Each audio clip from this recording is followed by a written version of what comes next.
विपक्ष एक बार फिर देश के सामने एक्सपोज हो गया है। विपक्ष के लोग समझ ही नहीं पा रहे हैं कि पीएम मोदी से मुकाबला कैसे करें, तो वहीं कॉकरोच जनता पार्टी वाले भी अब एक्सपोज हो गए हैं। वहीं अभिजीत दीपके भी सवालों के घेरे में हैं। दीपके की भी पोल खुलती जा रही है कि कैसे वो मोदी विरोध के अपने एजेंडे को आगे बढ़ा रहा है। वहीं सुप्रीम कोर्ट के एक फैसले से सीजेपी को जबरदस्त मिर्ची लगी है। दर्शकों, एक तरफ जहां पीएम मोदी काम करके दिखा रहे हैं, तो वहीं दूसरी तरफ विपक्ष के लोग सिर्फ जनता को गुमराह करने की कोशिश कर रहे हैं, लेकिन पीएम मोदी का काम बोल रहा है। पीएम मोदी ने शनिवार को भारत के तेजी से विकसित हो रहे मेडिकल टेक्नोलॉजी क्षेत्र की सराहना करते हुए कहा कि घरेलू विनिर्माण को बढ़ावा, आयात पर निर्भरता में कमी और सरकार की विभिन्न प्रोत्साहन योजनाओं से भारत एक भरोसेमंद वैश्विक मेड टेक साझेदार के रूप में उभर रहा है। पीएम मोदी ने सोशल मीडिया प्लेटफॉर्म एक्स पर केंद्रीय स्वास्थ्य एवं परिवार कल्याण मंत्री जेपी नड्डा के लेख को साझा करते हुए ये बात कही। पीएम मोदी ने कहा कि भारत का मेडटेक क्षेत्र घरेलू उत्पादन बढ़ने और आयात पर निर्भरता कम होने के साथ लगातार मजबूत हो रहा है। वहीं सीजेपी ने अपनी राष्ट्रीय कार्यकारिणी का ऐलान कर दिया है। महाराष्ट्र में संस्थापक अभिजीत दीपके के घर पर हुई बैठक के बाद 6 अगस्त 2026 को इसकी घोषणा हुई। पार्टी अब देश भर में अपना संगठन का विस्तार करेगी। इसके लिए क्या बोलती पब्लिक नाम से एक नया अभियान भी शुरू किया जाएगा। ये पार्टी युवाओं की एक ऐसी आवाज बनने का दावा कर रही है जो सरकार पर दबाव बनाएगी, लेकिन हैरानी की बात यह है कि इसे आगे बढ़ाने वाले ज्यादातर लोग आम आदमी पार्टी के पुराने नेता ही हैं। ऐसे में आप दर्शक समझ सकते हैं कि आप में काम कर चुका नेता कैसे निष्पक्ष हो सकता है। वहीं तृणमूल कांग्रेस के फायर ब्रांड सांसद महुआ मोइत्रा ने पश्चिम बंगाल में खुद पर हुए अंडों से हमलों के बचने के लिए सुप्रीम कोर्ट का रुख किया था। सुप्रीम कोर्ट ने टीएमसी सांसद महुआ मोइत्रा की वर्चुअल पेशी की याचिका पर सुनवाई करते हुए कहा था कि आप एक सांसद हैं, राजनीति में आने के बाद क्या आप अंडों से डरती हैं? हमारे स्वतंत्रता सेनानियों ने तो सीने पर गोलियां खाई थी। वहीं सुप्रीम कोर्ट में जस्टिस दीपांकर दत्ता की अगुवाई वाली बेंच की इस टिप्पणी पर कॉकरोच जनता पार्टी भड़क गई है। सीजेपी ने संस्थापक अभिजीत दीपके और सौरभ दास ने इसे जुडिशियल अकाउंटेबिलिटी से जोड़ दिया है। दरअसल महुआ मोइत्रा के मामले में प्रतिक्रिया देते हुए अभिजीत दीपके ने लिखा है कि क्या सुप्रीम कोर्ट अब चाहता है कि हर कोई गोलियां खाए? जब सुप्रीम कोर्ट के जज ओपोजिशन लीडर्स के खिलाफ इस तरह के बयान देते हैं तो आम आदमी के लिए क्या उम्मीद बचती है? सीजेपी के सह संयोजक सौरभ दास ने एक्स पर लिखा कि तो क्या सुप्रीम कोर्ट के ये जज चाहते हैं कि गोलियां खाएं? हमने किस तरह के बड़बोले लोगों को जज बनाया है? क्या हम कॉन्स्टिट्यूशनल कोर्ट के जजों से इस तरह के जुडिशियल स्वभाव की उम्मीद करते हैं? इसलिए हमें जुडिशियल अकाउंटेबिलिटी तय करने की जरूरत है। वहीं सौरभ दास ने कहा कि ये बयान निंदनीय है, खासकर तब जब आप बंगाल की खराब हालत के बारे में जानते हैं। अगर कल मिस महुआ मोइत्रा को कुछ हुआ तो जस्टिस दीपांकर दत्ता की लीडरशिप वाली ये बेंच जिम्मेदार होगी। उन्हें अपने बर्ताव पर शर्म आनी चाहिए। किसी भी फंक्शनल डेमोक्रेसी में ऐसे जजों को इस्तीफा देने या इम्पीच होने के लिए मजबूर होना पड़ेगा। दर्शकों, आपको बता दें कि महुआ मोइत्रा के वकील ने पुलिस थाने में पेशी के दौरान विरोध प्रदर्शन और पिछली बार अंडे फेंके जाने की घटना का हवाला देकर वीडियो कॉन्फ्रेंसिंग से पेश होने की अनुमति मांगी थी। न्यायमूर्ति दीपांकर दत्ता और न्यायमूर्ति शील नागू की पीठ ने कहा कि नेताओं को विरोध या अंडे फेंके जाने के डर से जांच से नहीं भागना चाहिए। कोर्ट के कड़े रुख के बाद महुआ मोइत्रा के वकील ने याचिका वापस ले ली और कोर्ट ने इसे खारिज कर दिया, लेकिन सीजेपी को जबरदस्त मिर्ची लगी है। वहीं आप दर्शक सुप्रीम कोर्ट के फैसले से खुश हैं तो कमेंट में यस और गुड सुप्रीम कोर्ट जरूर लिखें, ताकि सीजेपी और विपक्ष को साफ संदेश जाए कि देश के लोग सुप्रीम कोर्ट के फैसले से खुश हैं। इस खबर में आगे आपको बताएंगे सब कुछ डिटेल में कि कैसे सीजेपी की नींद उड़ाने वाली खबर आई है और कैसे राहुल गांधी की बढ़ गई है चिंता। तो बने रहिए हमारे साथ अंत तक और देखते रहिए हमारी ये खास रिपोर्ट। साथ ही आप दर्शकों से विनम्र निवेदन है कि अगर आपने अब तक चैनल को सब्सक्राइब नहीं किया है तो अभी कर लीजिए। साथ ही बेल आइकन को दबाना बिल्कुल भी ना भूलें। दर्शकों, महिला सशक्तिकरण को लेकर कांग्रेस के एक पोस्ट ने सियासी बहस तेज कर दी है। संसदीय कार्य मंत्री किरण रिजिजू ने कांग्रेस के आधिकारिक एक्स पोस्ट को शेयर करते हुए राहुल गांधी पर तंज कसा है। उन्होंने इसे कांग्रेस की ओर से आया सकारात्मक संदेश बताया और उम्मीद जताई कि अब कांग्रेस महिला आरक्षण विधेयक का बिना शर्त समर्थन करेगी। कांग्रेस ने एक्स पर लोकसभा में विपक्ष के नेता राहुल गांधी का एक वीडियो शेयर किया। पोस्ट में राहुल गांधी भारत की महिलाओं की ऊर्जा, उनकी क्षमताओं और समाज में उनकी अभिव्यक्ति को लेकर अपनी बात रखते नजर आ रहे हैं। कांग्रेस ने कहा कि राहुल गांधी ने युवा महिलाओं के लिए दिए गए अपने पिछले संदेश को आगे बढ़ाते हुए ये बात कही है। वहीं राहुल गांधी के छात्रों की गूंज कैंपेन को लेकर छात्रों से अपेक्षित समर्थन नहीं मिलने की बात पर थरूर ने कहा कि कांग्रेस को आत्ममंथन करना चाहिए। उन्होंने माना कि पार्टी शायद युवाओं और खासकर जेनजी की नब्ज पकड़ने में नाकाम रही। उन्होंने कहा कि राजनीति में लोगों की नब्ज टटोलने की पुरानी कहावत है और कांग्रेस को ये समझना होगा कि वो इस मामले में कहां पीछे रह गई। एक इंटरव्यू में जब थरूर से पूछा गया कि राहुल गांधी के छात्रों की गूंज कैंपेन को छात्रों से उतना समर्थन नहीं मिला जितना जंतर मंतर पर हुए सीजेपी विरोध प्रदर्शन को मिला था, तो उन्होंने इस बात से सहमति जताई। थरूर ने कहा कि सही बात है और इसलिए हमें खुद से पूछना चाहिए हम क्या नहीं कर पाए। शशि थरूर ने कांग्रेस की रणनीति पर सवाल उठाते हुए कहा कि पार्टी को ये देखना होगा कि कहीं वो छात्रों की बात सुनने में नाकाम तो नहीं रही। उन्होंने कहा कि राजनीति में लोगों की नब्ज को टटोलने की पुरानी कहावत है और इसे कांग्रेस को समझना होगा कि वो इस मामले में कहां पीछे रह गई। दर्शकों, आपको बता दें कि झारखंड में चल रहे छात्र आंदोलन पर सीजेपी के संस्थापक अभिजीत दीपके का रुख बदल गया है। पहले उन्होंने कहा था उनकी पार्टी निश्चित तौर पर झारखंड जाएगी, प्रदर्शन कर रहे छात्रों के साथ खड़ी रहेगी। उन्होंने ये भी कहा था कि पार्टी छात्रों की हर मांग का समर्थन करेगी। हालांकि अब अभिजीत दीपके ने साफ कर दिया है कि वो झारखंड नहीं जाना चाहते। अभिजीत दीपके का ड्यूटी पर तैनात पुलिसकर्मी से बदतमीजी का वीडियो भी सामने आया। दरअसल झारखंड में हो रहे छात्र प्रदर्शन को लेकर सीजेपी शांत है, क्योंकि वहीं बीजेपी की सरकार नहीं है। लेकिन झारखंड छात्र आंदोलन मामले पर दीपके की चुप्पी पर अब सवाल जब उठ रहे हैं, तो दीपके ने कह दिया है कि हम उन्हें पूरा समर्थन देते हैं। हमारे प्रतिनिधिमंडल ने वहां का दौरा किया है और हमारे लोग वहां खाना बांट रहे हैं। हम मजबूती के साथ उनके साथ खड़े हैं और उनकी सभी मांगों का समर्थन करते हैं। मैं भी वहां जाने का इरादा रखता हूं।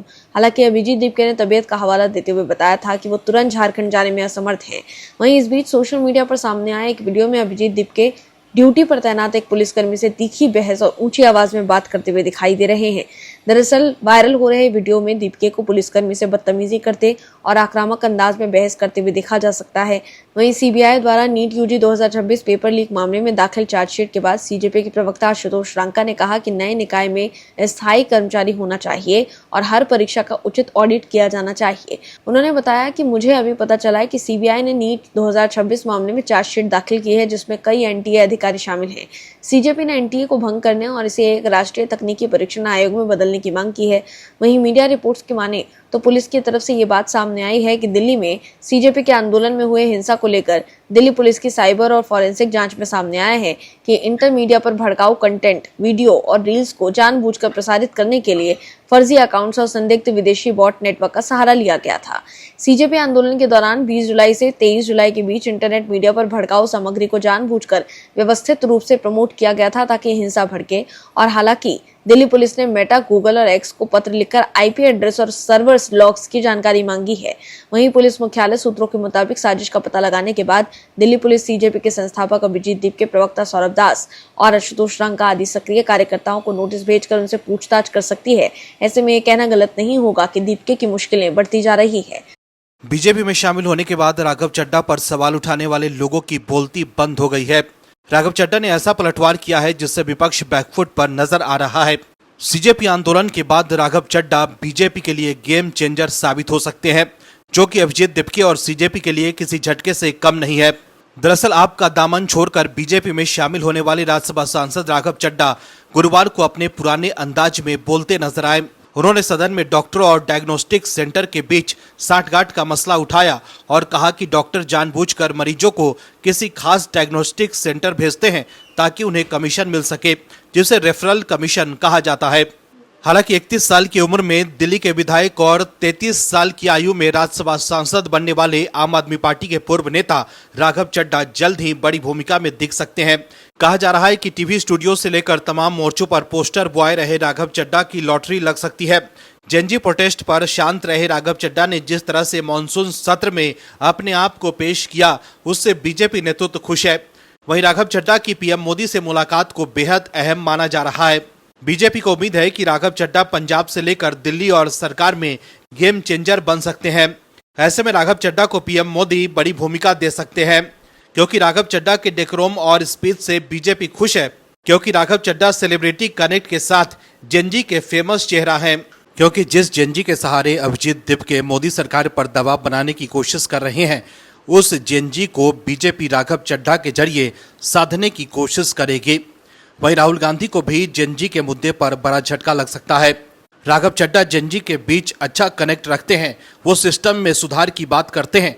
ऐसे में बीजेपी राघव चड्ढा को केंद्रीय मंत्रिमंडल में शामिल कर जेनजी को अपने पाले में करने की कोशिश करेगी। ऐसे में बीजेपी राघव चड्ढा को अगर शिक्षा मंत्री बना दे तो इसमें हैरानी नहीं होनी चाहिए। यही वजह है कि अभी से ही राघव चड्ढा फॉर्म में नजर आने लगे हैं। आप भी सुनिए राघव चड्ढा ने क्या कहा है। सर, मैं बात कर रहा हूँ रेफरल इंसेंटिव और कट मनी अरेंजमेंट की, जो कुछ डॉक्टर्स और कुछ डायग्नोस्टिक सेंटर के बीच में चल रहा है।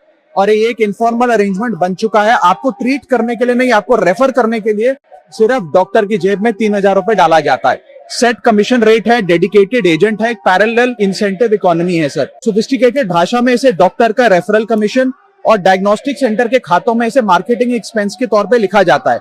ये कमीशन यूजुअली एक percentage of the procedure cost पे चार्ज करी जाती है और कहीं कहीं तो डायग्नोस्टिक सेंटर डॉक्टर को फॉरेन ट्रिप्स पर भी भेजता है। सर 2002 में एमसीआई के कोड ऑफ एथिक्स रेगुलेशन 6.4 ने इस प्रैक्टिस को बैन करते हुए कहा कि ये फी स्प्लिटिंग है, इसे हम बैन करते हैं। 2023 में नेशनल मेडिकल कमीशन ने रजिस्टर्ड मेडिकल प्रैक्टिशनर रेगुलेशन 2023 ने इसे स्पेसिफिकली बैन किया, रेफरल कमीशन कहते हुए, और 1 से 3 महीने की सस्पेंशन तक लगा दी। और ग्रॉस वायलेशन में इस पे चीटिंग, कंस्पिरेसी और कंज्यूमर प्रोटेक्शन की धाराएं भी लग सकती हैं। सर ये जो कॉस्ट का बर्डन है, कट मनी का बर्डन, ये डायग्नोस्टिक सेंटर बियर नहीं करता, ये पेशेंट के इनवॉइस में, उसके बिल में बेक इन करके लगा दिया जाता है। Indian journal of medical ethics बताती है कि इससे मेडिकल बिल जो है, ट्रीटमेंट का बिल, वो 15 से 20% पेशेंट का कभी कभार बढ़ जाता है। सर इन्फ्लेटेड बिल भी प्रॉब्लम नहीं है, प्रॉब्लम ये है कि अननेसेसरी मेडिकल टेस्ट और ओवर रेफरल्स की एक प्रैक्टिस कहीं ना कहीं शुरू हो रही है। सर ये मांग जो है ये डॉक्टर्स के खिलाफ नहीं है, ये सिर्फ एक कट मनी रेफरल सिस्टम के खिलाफ है। हमारे देश के डॉक्टर्स को हम भगवान का दूसरा रूप मानते हैं। जब कोई जिंदगी मौत के बीच लड़ रहा होता है तो डॉक्टर उसकी उम्मीद की आखिरी किरण होती है। और ज्यादातर डॉक्टर सर पूरी ईमानदारी से, लगन से, निष्ठा से पेशेंट्स की सेवा करते हैं, लेकिन कुछ डॉक्टर, सम डॉक्टर्स इस रेफरल सिस्टम में फंस गए हैं। इसीलिए मैं ये कहना चाहूंगा कि पेशेंट्स खास तौर पे रेड फ्लैग्स का ध्यान रखें। जब कोई डॉक्टर आपको एक स्पेसिफिक डायग्नोस्टिक सेंटर पे जाने के लिए मजबूर करे तो समझें। यदि वो इरिटेट या अनहैप्पी हो जाए कि आपने इक्वली अक्रेडिटेड किसी और फैसिलिटी, डायग्नोस्टिक सेंटर या पैथ लैब से जांच करा ली और नाराज हो जाए, तो आप उसको एक रेड फ्लैग की तरह ट्रीट करें। या यदि मार्केटिंग एग्जीक्यूटिव या आपको प्रमोशनल मटेरियल डायग्नोस्टिक सेंटर का अगर डॉक्टर के क्लिनिक में नजर आता है तो इसका भी खासी ध्यान रखें। सर मैं ये एक बहुत महत्वपूर्ण टॉपिक है और खास तौर पे ये टीयर 2, टीयर 3 शहरों में देखा जाता है कि ये रेफरल कमीशन जो है डॉक्टर्स और डायग्नोस्टिक सेंटर के बीच में, ये एक इनफॉर्मल इकोनॉमी बनता जा रहा है, इसे रोकना चाहिए सर। कांग्रेस जनता पार्टी और अभिजीत दीपके की असलियत बाहर आ गई है। एक बार फिर अभिजीत दीपके देश के सामने एक्सपोज हो गए हैं कि कैसे वो मोदी विरोधी के अपने एजेंडे को आगे बढ़ाने में लगे हुए हैं और कैसे पुलिस ने उनकी चिंता बढ़ा दी है। वहीं अब अभिजीत दीपके ने बड़ा यू टर्न ले लिया है, जिसके बाद वो सवालों के घेरे में है। दर्शकों, अभिजीत दीपके शुरू से मोदी विरोधी रहे हैं। वो पहले आम आदमी पार्टी के साथ काम कर चुके हैं। वहीं अब सीजेपी में शामिल लोग भी आम आदमी पार्टी से जुड़े हैं। दरअसल महाराष्ट्र के छत्रपति संभाजीनगर में अभिजीत दीपके के आवास पर 2 दिन तक चली बैठक में उन चेहरों का ऐलान भी कर दिया गया जिनके पास राष्ट्रीय स्तर की जिम्मेदारी होगी। सीजेपी के संस्थापक अभिजीत दीपके को जहां राष्ट्रीय संयोजक बनाए जाने का ऐलान हुआ, तो वहीं प्रवक्ता रहे सौरभ दास और आशुतोष रंका को सह संयोजक की भूमिका दी गई है। वहीं खास बात यह है कि अधिकतर बड़े पद ऐसे लोगों के पास रहेंगे जिनका आम आदमी पार्टी से जुड़ाव है। सीजेपी के राष्ट्रीय संयोजक बनाए गए अभिजीत दीपके भी आम आदमी पार्टी का हिस्सा रहे हैं। दीपके 2022 से 2023 तक आम आदमी पार्टी की सोशल मीडिया टीम का हिस्सा रहे हैं। खुद दीपके ने भी कई इंटरव्यूज के दौरान इस बात का स्वीकार किया है कि अरविंद केजरीवाल की पार्टी के लिए वो काम कर चुके हैं। वहीं राष्ट्रीय संयोजक और 2 सह संयोजक के बाद पार्टी में सबसे अहम पद राष्ट्रीय संगठन प्रभारी का रखा गया है, जिसकी जिम्मेदारी अजिंक्य शिंदे के पास होगी। लेकिन दिलचस्प बात यह है कि शिंदे भी आम आदमी पार्टी से जुड़े हुए हैं। वो महाराष्ट्र में आम आदमी पार्टी की यूथ विंग के मुखिया थे। वहीं मीडिया विभाग के प्रमुख के अलावा साउथ जोन को संभालने की जिम्मेदारी विजय रेड्डी मलांगी को दी गई है, जो तेलंगाना में आम आदमी पार्टी के सक्रिय नेता रहे हैं। कहा यह जाता है कि वो तेलंगाना में स्टेट यूथ विंग के वर्किंग प्रेसिडेंट भी रहे हैं।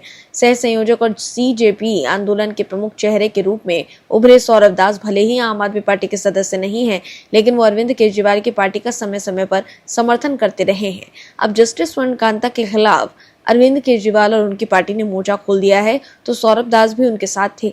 वहीं आशुतोष रंका भी आम आदमी पार्टी के साथ काम कर चुके हैं। वो राजस्थान में आम आदमी पार्टी के पदाधिकारी थे।